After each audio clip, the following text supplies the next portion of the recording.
The parent company is called Sandbox, and it's eco-literacy tools for landscape professionals. So Okay. design through construction and maintenance or management. And this is publicly available. People could like look up Sandbox and see what kind of tools they have. Yep, sandboxc6.com.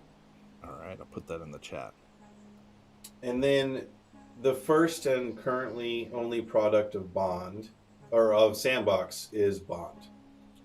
And that is, you can find that through the Sandbox C6 primary website where all of our blogs are and information about Bond, or you can go to bondc6.com. So there's currently a 30-day free trial, and anyone who comes to us through this podcast will give you a full 6 months for free. We'll give you a special code.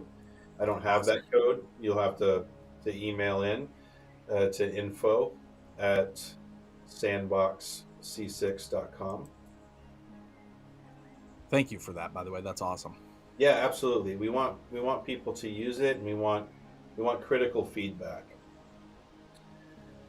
So I'll get into some screenshots in terms of how the platform's laid out, kind of walk you through the architecture, Mm. and then the app is fully functional. If we can just get a live um, web browser up on the video, might be our only challenge.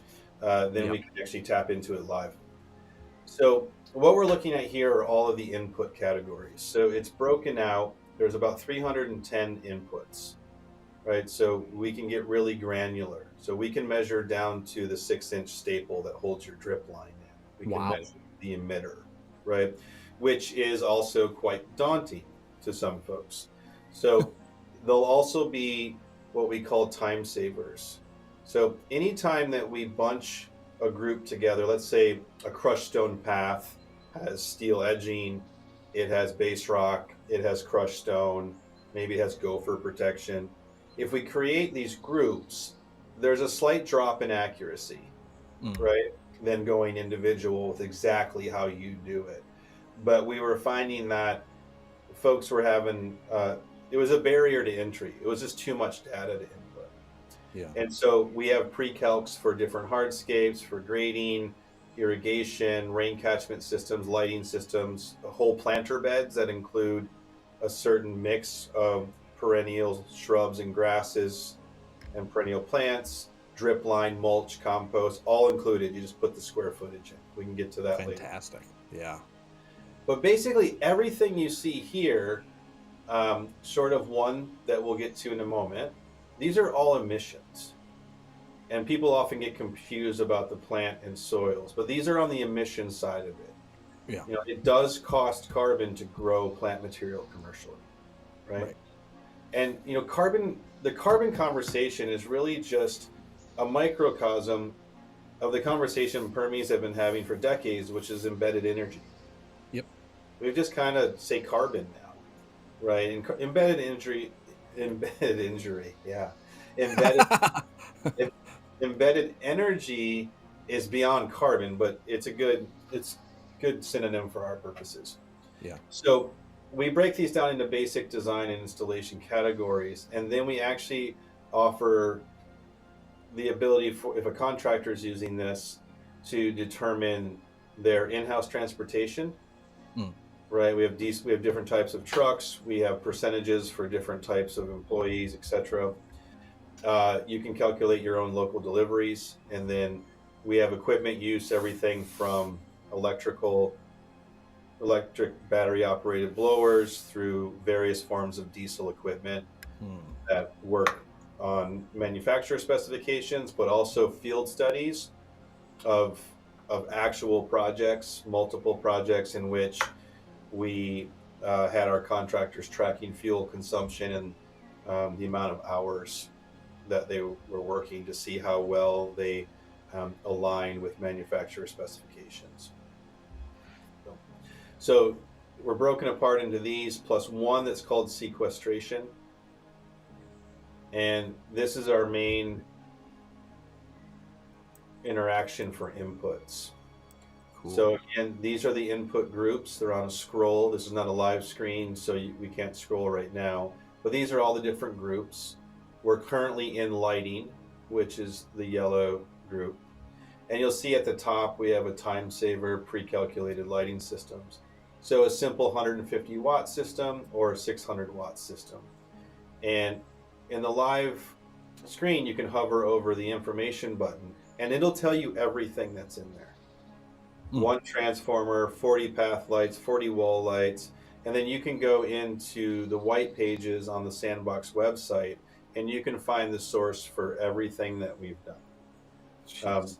the only thing that's not given is our proprietary means of calculating North American flagstone, right? We have Oh. two main sources, East Coast and the Southwest.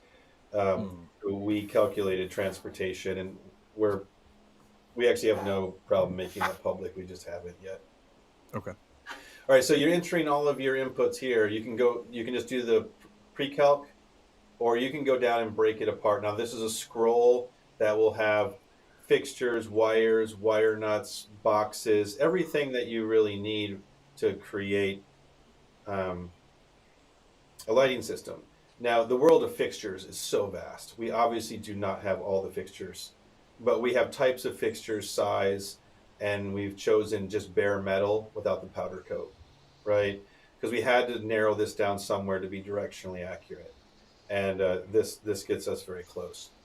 So as you're entering the data, you start to see this bar chart over here to your right, and these are these subcategories: fixtures, and the other one will be wiring. Like they have their own bar chart, so you can see. Let me come back to what you can see. Over here on the right is a pie chart of all of the input groups to the left. So you can Mm. start to see where the bulk of your emissions are coming from, right? So that gray is the gray of hardscape, which will be a common theme. It will consume most of that donut. Yeah. So you have this macro level of your project in terms of what input group is consuming the most. Then you can go to that input group page and you can see what within that input group is consuming the most. And then you can go to the individual input itself. So you can see all the way from macro down to the actual input itself where the carbon's going, Yeah. right? And so it really is a huge educational tool. Absolutely. You can go in and out. Yeah.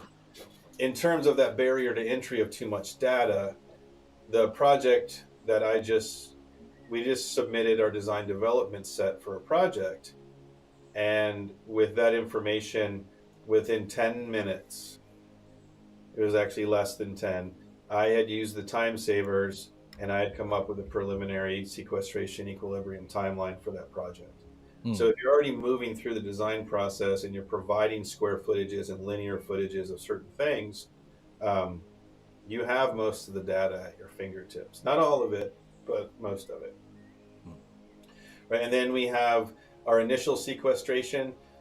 So when you are applying mulches and composts, this is the one like plant material that crosses both lines. It sequesters and emits. Mm. Right, like it takes diesel to make wood chips. Right, it takes diesel in most cases to turn commercial compost piles. Yeah. Um, so it has a minor emission and a major sequestration, and this is just 50% of that being assumed as carbon, right? And only 25% of it being actually sequestered, Hmm. right? So when we look at if we looked at a traditional corn growing situation, that plant's going to shoot up and grow and just pull in tons and tons of carbon, and then when it dies in a healthy soil system, 75% of that CO2 is going to reoxidize, Mm. right? Only 25% of it's going to be soil borne and sequestered, right? So we're being very cautious in assuming that's the case here, Mm. right? And then, because the question always comes, how can that number be so high? Well, CO2 is, I believe, 3.67 times heavier than carbon. Its atomic weight is more, and so the amount of sequestered carbon versus actual weight, they're not equal. Ah, Right? So mulch is a um, very heavy lifter. yeah. And then the last one is your annual sequestration. And this actually has three main plant groups: herbaceous, perennials, woody shrubs, and then trees. Oh, and then turf. Right. So this one doesn't, I don't think it has any turf. So there's only a couple um, options, but it kind of breaks it down into those three main categories. So when you're typing stuff in, you can kind of see how your project is developing. Right. And this is a close up of those donuts. Yeah. And then you have the ability to hit summary, where you can see some summary pages, or you can print a report that can be up to 22 pages long. So Wow. each one of those input groups can have its own page, right? So you see it and its subcategories of where the carbon is living within those subcategories. And then you can see these larger pictures. We have an at a glance, which is probably the most your client could even begin to absorb amongst all the things we talked about, right? Yeah. And it's a great conversation starter, whether it be with a client or if you have a principal that you need to get on board for Mm. carbon before you can move, really. So yeah, and then how the math works, it gives you a little bit of a description, so it demystifies it. People are distrusting of new science, and this is, I wouldn't even call what I'm doing new science. I would call it a derivative of new science. Mm. It is a service slash product based on new young science, and so I just find that the more people understand it and the more transparency in the sourcing, the more comfortable people are to start, crossing some of those barriers to entry.